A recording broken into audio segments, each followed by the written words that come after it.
Hi Year 9 and welcome to video 3. Hopefully you've by now gone through the do now on the Microsoft form, got all that done, got the answers.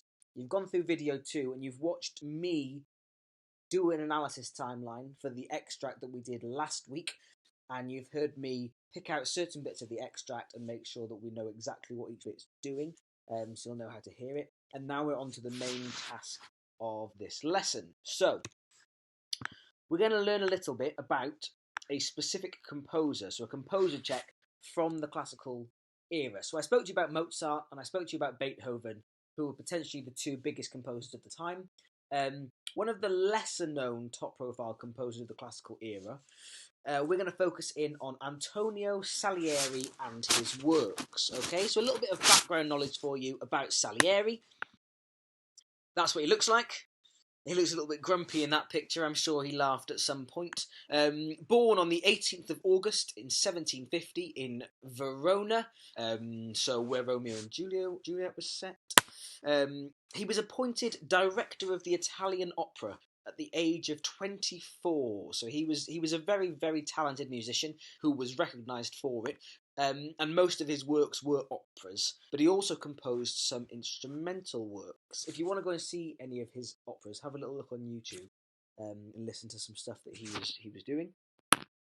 He had a famous feud with Mozart, and they were bitter rivals to the very end. So Salieri was a bit older than Mozart, and Salieri was Italian, but was living in Austria, in Vienna, and a lot of the rich people who wanted to listen to the music really liked Salieri's work because he was quite traditional, he was old, he was Italian, and all of the Austrians at that point loved Italian work.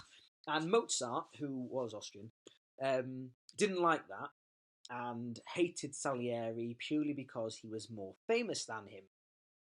So they had a bit of a feud, which was actually summed up in this film in 1984. It was a play in early 1980s and in a film called Amadeus. So Mozart's name was Wolfgang Amadeus Mozart. So the film Amadeus spoke a lot about the rivalry between Salieri and Mozart. And Mozart actually died when he was 35. And the film tells us that there's a high chance that Salieri poisoned him. I don't particularly believe that's true, and actually a lot of historical documents state that they were bitter rivals but friends. And in fact, after Mozart had died, Salieri actually was Mozart's son's music teacher. So Salieri taught Beethoven, one of the other famous classical composers, as well as Mozart's son. So I don't think there could have been that much of a rivalry for him to have killed him if he ended up teaching his son. But that's a bit of background about Antonio Salieri. So we're going to look at 3 of his works. Here are the 3 extracts. They are all going to be in Microsoft Teams for you. So extract 1, extract 2, and extract 3. And here is your task, okay? You need to use the analysis timeline method to create an in-depth study of Salieri's works and then note any comparisons of his compositions, alright? So you're going to look at extract 1, and just on paper, you're going to do the analysis timeline, jot some notes down. You're going to do the same for number 2, and the same for number 3. On Microsoft Forms, I've created specific questions that ask you to detail in bullet points what you've done for each extract. So you'll do extract 1 on a piece of paper with an analysis timeline. You'll split it into sections, you'll talk about the instruments, you'll talk about the elements, you'll talk about the specific parts of the classical era that it's showing, and then you'll do it further in depth, like my last video showed you how to do. And then on forms, you'll bullet point it. So you'll just to get all the information in one place, you'll just say, I don't know, this piece has 2 sections. In section 1, the clarinet's playing the melody while the strings are accompanying, and then in section 2, the violin starts playing the melody. In section 3, you'll start talking about the tempo, tonality, dynamics, texture, different things like that. And you'll do that for all 3 extracts, alright? So then you should have some pretty comprehensive notes of what each extract contains and is.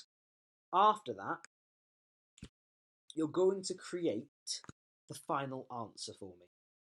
So you're going to give me a comparison and analysis of all 3 extracts in one essay.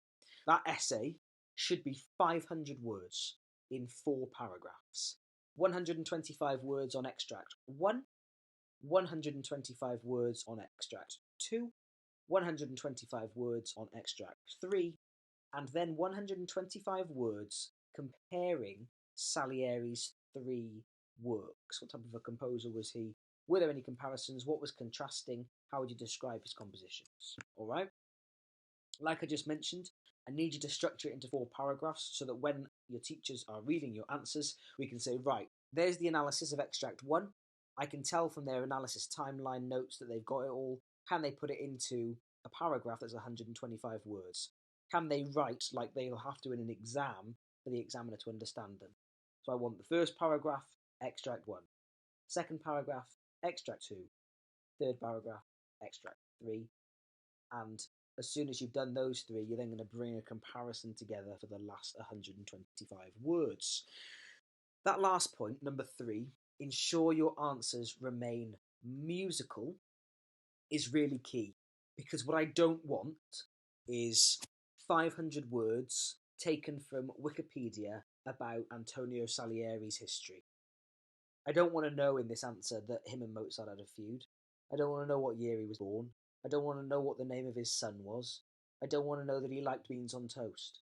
I don't want to know any of it apart from the music and the context of the time, like we were talking about in previous lessons around the classical era, where we're saying people liked simplicity, people liked elegance, and therefore I can hear this in Salieri's music. So always reverting your answers back to being musical. So, in essence, your task is to listen to the 3 extracts and create the analysis timelines. Go on to Microsoft Forms and bullet point all of those answers. And then section 3, go into the next stage of the Microsoft form and get your 500-word answer written in. Make sure you listen to all of the extracts. Best of luck.